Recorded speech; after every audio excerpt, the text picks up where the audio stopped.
Bueno, ya estamos con el economista Aldo Abrán para analizar los hechos más destacados en materia económica de estos últimos días. Aldo, ¿qué tal? ¿Cómo andás? Muy bien, un gusto estar acá con ustedes. Gracias por estar aquí una vez más. Y bueno, a lo largo del programa hemos estado hablando del impacto que viene teniendo la hoy declarada pandemia de coronavirus sobre la economía global y bueno, a través del impacto de la economía global en el ámbito local, ¿no? Con la fuerte suba del riesgo país que hoy acarició los 3.000 puntos, su nivel máximo del 2005.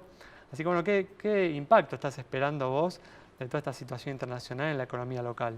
Mira, obviamente el impacto sobre la economía local va a depender de la duración de esta crisis y su profundidad, ¿no? Más allá de que es cierto que ya con los plazos que uno puede prever, bueno, aún los más cortos, va a tender a complicar la reestructuración de la deuda, ¿no? Porque los plazos que se han fijado a sí mismos son muy cortos. Sí, hoy, por ejemplo, Aldo, estaba viendo que ya la soja ha recibido el impacto de esta crisis, bueno, no sé si calificarla de crisis, de estas turbulencias en los mercados internacionales.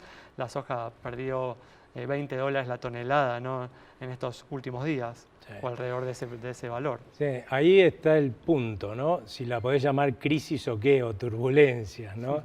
A mí me parece que pensar que el impacto del coronavirus, que en definitiva uno puede pensar ni siquiera va a llevar al mundo una recesión, sino una desaceleración. Es cierto que en algunos de los países van a tener algunos trimestres de recesión, pero no va a ser muy largo.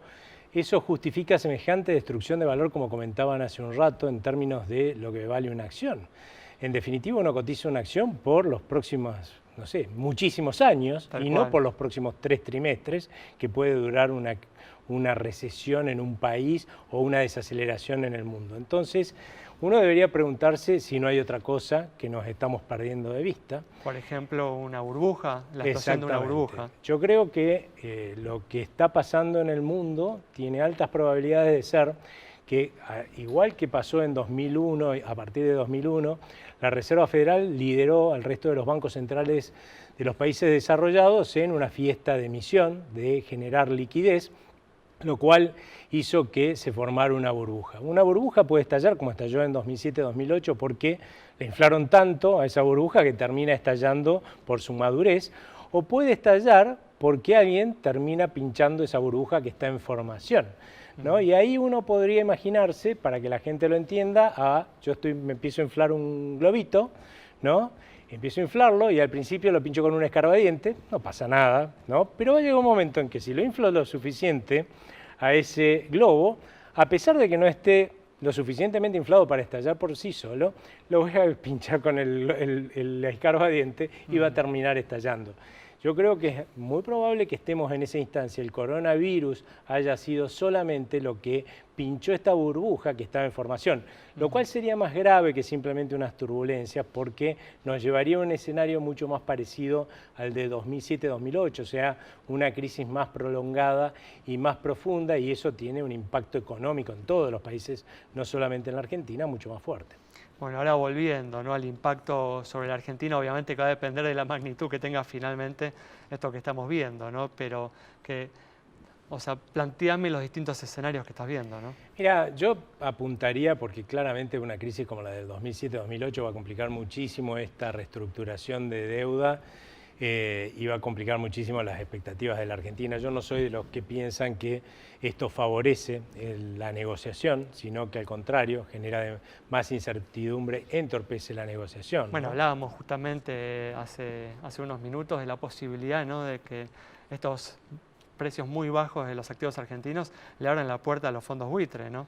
Sí, es una alternativa, y lo otro es que las perspectivas de crecimiento de la Argentina hacia adelante van a ser muy malas. Ahí el tema, yo creo que de todas formas sigue siendo un error de diagnóstico del gobierno. Ellos piensan que la reestructuración de la deuda, si la logran en forma amigable y sin un default total, eso permite prever crecimiento a futuro. Y yo creo que es un error pensar que la solución a los problemas es la reestructuración de la deuda. En primer lugar, pues ya reestructuramos 8 veces la deuda, o sea que ya seríamos más desarrollados que Estados Unidos, si fuera esa la realidad. Y lo segundo, porque ellos están pensando en usar los recursos que se ahorren de intereses para hacer crecer la economía. Y hay que tener en cuenta, ¿sí?, que Mauricio Macri tuvo decenas de miles de millones de dólares más de recursos por crédito que consiguió que los que van a ahorrar con no pagar los intereses. Y sin embargo, pudo sostener los problemas que son la verdadera causa de la deuda y de todos nuestros inconvenientes, solamente por 1 año y medio lograr una reactivación. Claramente, con lo que van a tener disponibles en el gobierno y menor credibilidad, difícilmente puedan tener otra cosa que un vuelo corto de gallina muy moderado y después otra crisis. Aldo, ¿cómo estás? Muy bien. Te quería preguntar, con la crisis del coronavirus también se devaluaron la mayoría de las monedas emergentes.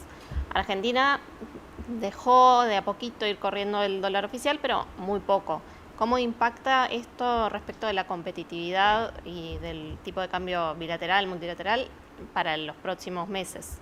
Mirá, es que el punto central de cualquier control de cambio es el objetivo del gobierno de poder comprar dólares más baratos a aquellos que están obligados a vender en el mercado oficial, que son los exportadores, porque todo el resto nos sacaron del mercado, con lo cual no te debería extrañar que ese dólar artificialmente bajo lo siga manteniendo artificialmente bajo para comprar más barato. No hay otro objetivo. Está probado, y eso está probado por la evolución de las exportaciones entre 2011 y 2015, que los cepos cambiarios lo que traen es una caída fenomenal, una destrucción de las exportaciones por quitarle competitividad. O sea, que claramente no deben haber puesto el cepo cambiario para ganar competitividad, sino para comprar dólares más baratos a costa de hacerle perder competitividad a los sectores exportadores. ¿Te preocupa, Aldo, la fuerte emisión del Banco Central en estos últimos meses, que ahora la entidad está intentando neutralizar con un crecimiento muy fuerte nuevamente, como sucedió en los últimos años, de las LELIQ? Sí, la verdad es que la política monetaria de este Banco Central es absurda. Sigue confirmando que es un Banco Central que lo van a utilizar para estafar a los tenedores de pesos eternamente. Lamentablemente, si alguien decía que había tenido de bueno la crisis pasada fue que licuó las LELIQs, ahora las estamos volviendo a armar. La verdad es que la historia de este país es, en términos monetarios y del manejo del Banco Central, una tremenda locura y una tremenda estafa a todos los ciudadanos que tenemos pesos y cobramos nuestro sueldo en pesos.